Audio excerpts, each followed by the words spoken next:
E cederei subito la parola al direttore generale dell'Associazione Italiana Leasing Assilea, il dottor Gianluca De Candia.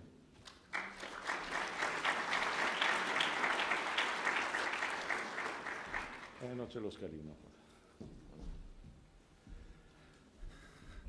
Allora, buongiorno a tutti e auguri intanto a Delta Credit, quindi 10 anni, bisogna fare, è doveroso. Allora, il titolo è abbastanza eloquente, oggi cercheremo un po' di ripercorrere brevemente, ne approfitto tanto il timing ancora non è partito, di trascorrere insieme questa mezz'oretta cercando di capire di fatto, di cristallizzare com'era il settore del leasing qualche anno fa e poi dopo il cambiamento del mondo, perché di fatto negli ultimi 2 anni è cambiato di fatto il mondo, come adesso il leasing, che cosa sarebbe stato se non ci fosse stata la legge di stabilità 2014 e quali sono le prospettive sia in termini di canali di business sia di soggetti operatori. E poi chiuderemo con l'amico Gelsi più che altro su una breve discussione su quelle che possono essere di fatto delle novità per il leasing anche in termini di attività di Assilea. Allora, come eravamo? Partiamo dalle cose semplici. Nell'ottobre del 2012 abbiamo cercato, coinvolgendo i principali operatori del leasing, abbiamo fatto un po' il punto della situazione del settore. Di fatto ci troviamo in una situazione abbastanza delicata e quindi abbiamo messo attorno a un tavolo i principali direttori di società di leasing e in collaborazione con PwC abbiamo redatto un documento proprio per cercare di capire quali potevano essere le prospettive del leasing. Quindi di fatto in questo momento torniamo un attimo indietro all'ottobre del 2012. Quello che vedete di fatto è il trend del mercato del leasing partendo dal 2003 fino al dicembre del 2011. Il documento era stato redatto nell'ottobre del 2012. Nel 2007 addirittura avevamo raggiunto una cifra spaventosa per quei tempi, circa 49 miliardi di euro come leasing, in cui la parte preponderante era immobiliare e ne stiamo naturalmente scontando in qualche modo, poi oggi lo riprenderemo anche nel pomeriggio il tema. Il fatto appunto anche di aver in qualche modo messo in piedi operazioni con natura forse un po' troppo speculativa e poi ci eravamo anche di fatto agevolati di diciamo, politiche gestionali forse un po' troppo orientate non tanto sui margini quanto sui volumi e poi un sistema regolamentare abbastanza favorevole per le cosiddette 107. Poi dopo questi anni di forte crescita il settore del leasing è entrato in una forte contrazione, come potete vedere passando dal 2007 fino al 2011 a circa 24 miliardi e 9. Questo naturalmente non ha riguardato solamente il settore italiano, anche in Europa alcuni paesi hanno comunque avuto una forte contrazione, naturalmente non ai livelli dell'Italia, ma comunque la crisi e quindi la congiuntura economica ha riguardato tutti i paesi, comunque l'Italia in via principale. Un altro fenomeno che si è verificato è anche della forte concentrazione su pochi operatori della principale portafoglio leasing, quindi addirittura avevamo che il mercato italiano dal 2007 in poi si era andato a concentrare su pochi operatori e in questo caso ai principali gruppi nazionali bancari.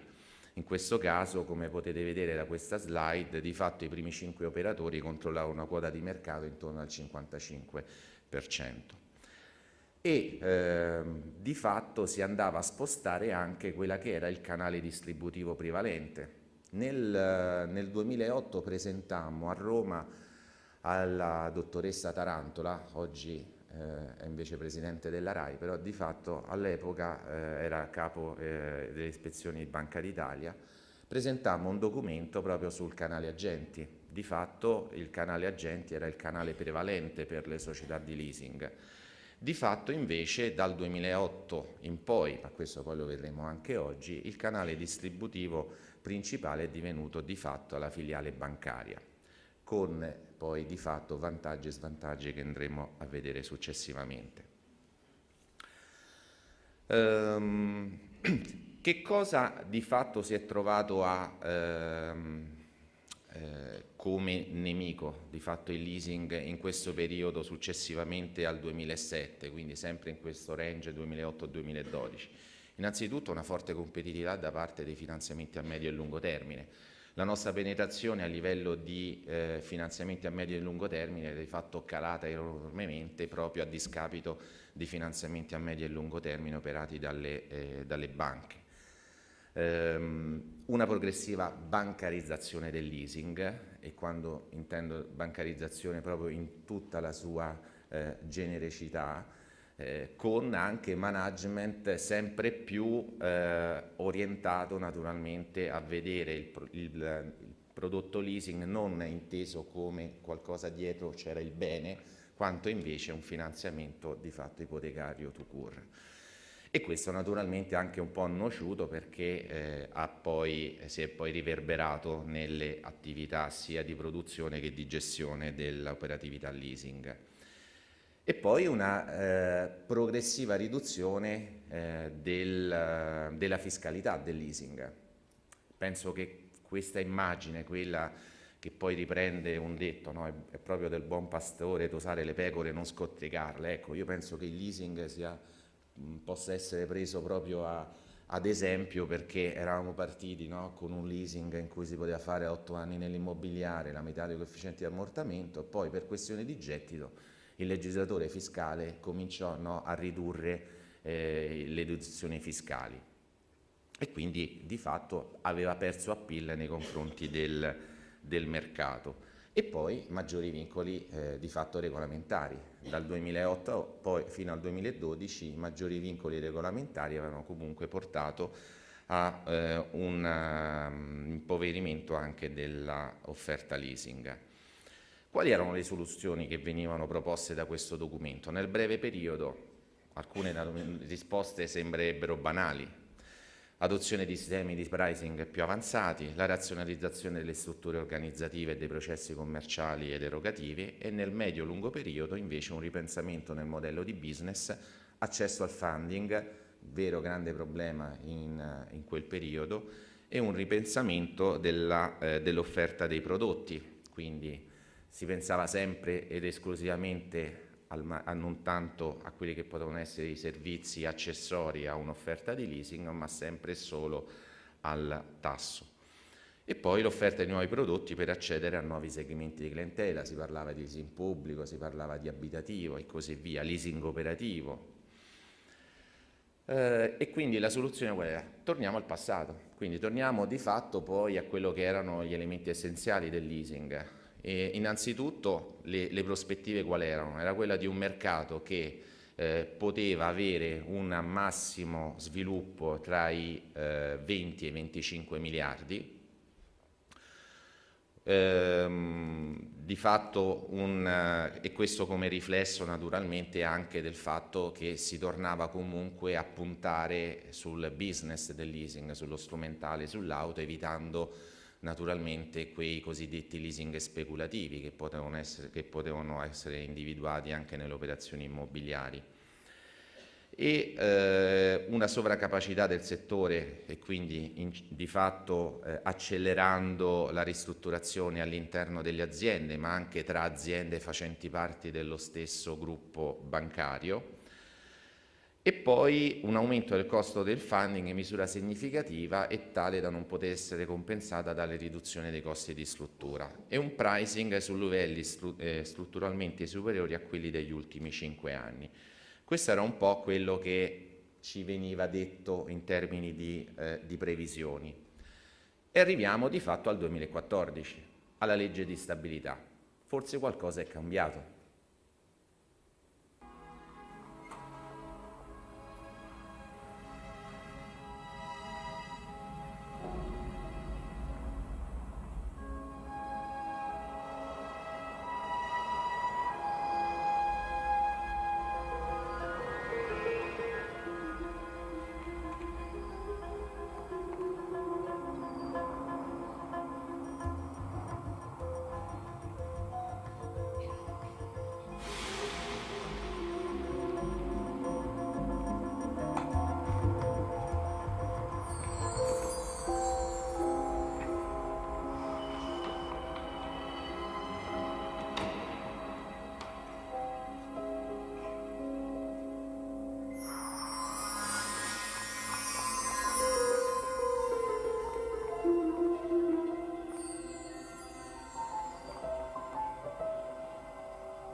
cosa sarebbe successo, no? Come nel film Sliding Doors, nel caso in cui, no, la mamma non avesse spostato la bambina e quindi l'attrice non fosse riuscita ad entrare, no, e prendere la metropolitana. Nel nostro caso, se il senatore Santini non avesse colto lo spirito di quello che era la proposta leasing, di cui parlai proprio, no, l'anno scorso in questa sede, ecco, forse innanzitutto io non sarei stato qui a parlare, no, di fatto di leasing, però invece stiamo parlando di un qualcosa che dal gennaio del 2014 sta in qualche modo facendo riprendere il settore del leasing.